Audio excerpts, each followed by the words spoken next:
Moving coil galvanometer आज हम लोग पढ़ेंगे। ठीक है, तो सबसे पहले जानेंगे मूविंग कॉयल गैल्वेनोमीटर क्यों बनाया गया। ठीक है, मूविंग कॉयल गैल्वेनोमीटर बनाने की वजह थी टू डिटेक्ट और मेजरमेंट ऑफ स्मॉल करेंट्स। अगर किसी सर्किट में स्मॉल करेंट्स फ्लो हो रहा है, ठीक है, स्मॉल करंट फ्लो हो रहा है, उसका डिटेक्शन एंड मेजरमेंट हमें करना है, तो उसके लिए मूविंग कॉयल गैल्वेनोमीटर का यूज करते हैं। पॉइंट याद करें सभी लोग, टू डिटेक्शन और मेजरमेंट ऑफ स्मॉल करेंट्स। ठीक है, detection and measurement of small currents. Small currents का डिटेक्शन और मेजरमेंट करने के लिए गैल्वेनोमीटर का यूज करते हैं। ये हो गया इसका यूज, बनाने की वजह। इसके बाद इसका आता है प्रिंसिपल। प्रिंसिपल क्या है? प्रिंसिपल अगर पढ़ना है तो प्रिंसिपल के लिए आपको कल जो कॉन्सेप्ट बताया गया था कि जब किसी भी करंट कैरिंग कॉयल को मैग्नेटिक फील्ड में रखते हैं तो वह टॉर्क एक्सपीरियंस करती है। कल पढ़ाया गया था, जब किसी भी करंट कैरिंग रेक्टेंगुलर कॉयल को मैग्नेटिक फील्ड में रखते हैं तो वो क्या एक्सपीरियंस करती है? टॉर्क एक्सपीरियंस करती है। तो वो है इसका प्रिंसिपल। ठीक है, पहले ध्यान से सुनना है सबको, जितना भी हम बातें बता रहे हैं बिल्कुल ध्यान से सुनेंगे। ठीक है, सबसे पहला point, detection and measurement of small currents. आपसे पूछा जाएगा वाइवा में कि मूविंग कॉयल गैल्वेनोमीटर क्यों बनाया गया, तो आप बताएंगे detection and measurement of small currents. किसी भी सर्किट में बहुत ही स्मॉल करंट अगर फ्लो हो रहा है उसको भी पता लगाना है, तो कौन बता पाएगा? Moving coil galvanometer. बात समझ में आ गई? इसका प्रिंसिपल क्या है? When a current carrying coil is placed in a magnetic field then it experiences a torque. Then it experiences a torque. Current carrying coil को जब मैग्नेटिक फील्ड में रखा जाएगा तो वह टॉर्क एक्सपीरियंस करेगी। पॉइंट क्लियर दोनों? कोई दिक्कत?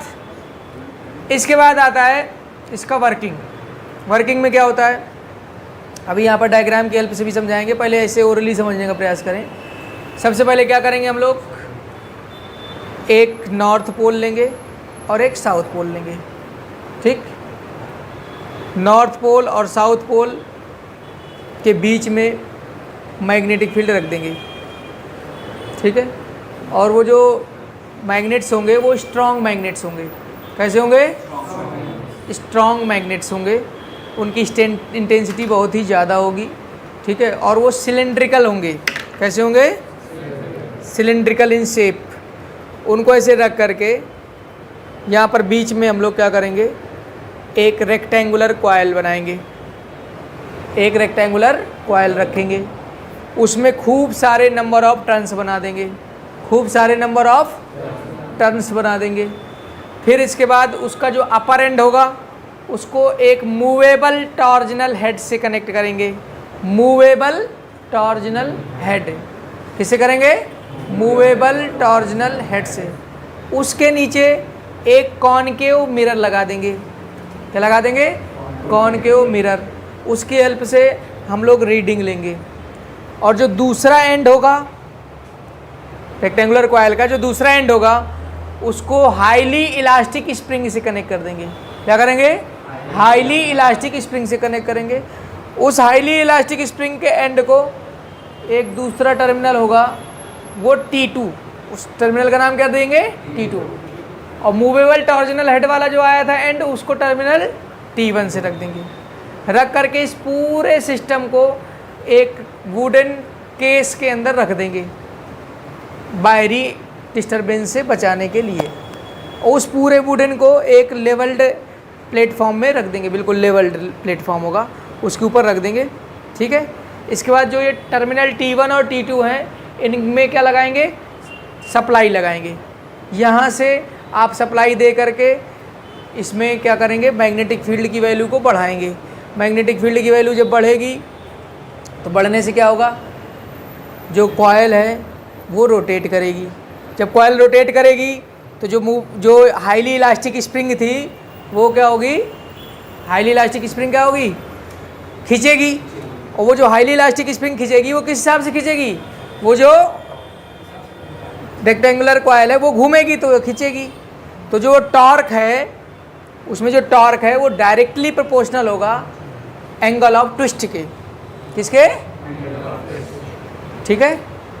सिलिंड्रिकल्स स्ट्रॉन्ग मैग्नेट्स हैं, उनके बीच में ये सॉफ्ट आयरन कोर, इसमें नंबर ऑफ टर्न्स लगा दिए गए हैं इंसुलेटेड कॉपर वायर के, ठीक है। लगाने के बाद यहाँ पर एक कॉनकेव मिरर लगा दिया गया है। ऊपर वाले इसको बोलते हैं movable torsional head, movable torsional head, क्या बोलते हैं, मूवेबल टॉर्जनल हेड। इस मूवेबल टॉर्जनल हेड का दूसरा एंड टर्मिनल T1 से कनेक्ट किया, फिर इस कॉइल का जो दूसरा एंड है उसको हाईली इलास्टिक स्प्रिंग से कनेक्ट किया गया, ठीक है। उस हाईली इलास्टिक स्प्रिंग का दूसरा एंड किससे किया गया, टर्मिनल T2 से। इस पूरे सिस्टम को एक वुडन केस के अंदर बंद कर दिया गया, ठीक है। तो ये आपका मूविंग कॉइल गैल्वेनोमीटर का डायग्राम हो गया, ठीक है। अब इसमें क्या होगा कि जब यहाँ से टर्मिनल T1 और T2 से सप्लाई दी जाएगी, सप्लाई देने के बाद ये क्या होगा, ये कॉइल क्या होगी, रोटेट होगी। जब कॉइल रोटेट होगी तो क्या होगा, जब कॉइल रोटेट होगी तो क्या होगा, टॉर्क प्रोड्यूस होगा। जो टॉर्क प्रोड्यूस होने से इसके घूमने से ये वाली स्प्रिंग क्या होगी, खींचेगी, इसमें खिंचाव पैदा होगा। वो जो खिंचाव पैदा होगा वो किस बात पर डिपेंडेंट होगा कि यहाँ पर कितना ज़्यादा टॉर्क प्रोड्यूस हो रहा है। ज़्यादा घूमेगी तो ये ज़्यादा खींचेगी, कम घूमेगी तो कम खींचेगी। यही होगा कि नहीं होगा, मतलब क्या हो गया, torque is directly proportional to angle of twist, torque is directly proportional to angle of twist. Theta क्या है यहाँ पर, एंगल ऑफ ट्विस्ट। तो टॉर्क इज इक्वल टू कितना आ जाएगा, K theta, torque is equal to कितना आ जाएगा, के थीटा। और ये जो होगा टॉर्क, ये रिस्टोरिंग होगा। कैसा टॉर्क होगा ये, रिस्टोरिंग। रिस्टोरिंग होने की वजह से यहाँ पर हमने माइनस साइन लगा दिया, ठीक है। रिस्टोरिंग होने की वजह से हमने क्या लगा दिया यहाँ पर, माइनस साइन। और टॉर्क का फॉर्मूला कल आप लोगों को पढ़ाया गया था, क्या पढ़ाया गया था, NIAB sine theta is equal to कितना आ जाएगा, के थीटा। माइनस साइन को हटा दीजिए आप, ठीक है। तो टॉर्क आपका यहाँ से आ गया NIAB साइन थीटा। यहाँ पर थीटा क्या था,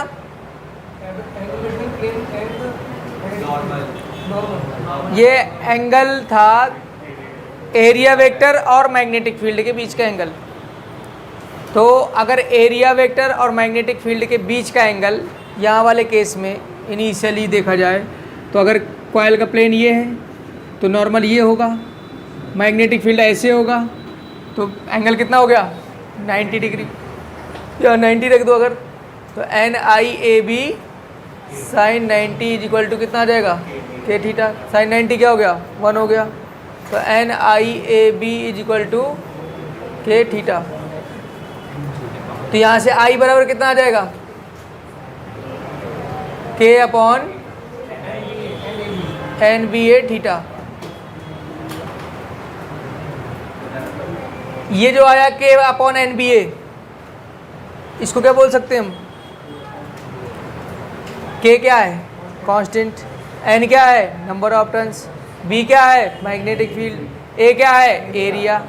तो ये कंप्लीट, अगर पर्टिकुलर मैग्नेटिक फील्ड की बात करेंगे तो ये कांस्टेंट होगा, ए भी कांस्टेंट होगा, पर्टिकुलर कॉइल के लिए नंबर ऑफ टर्न्स भी कांस्टेंट होंगे, के भी कांस्टेंट होगा, तो कंप्लीट क्या हो जाएगा, कांस्टेंट। तो I is equal to G theta. तो G जो है यहाँ पर वो ये है, इस G को बोलते हैं गैल्वेनोमीटर कांस्टेंट। क्या बोलते हैं, इस G को बोलते हैं गैल्वेनोमीटर कांस्टेंट। तो K अपॉन NBA।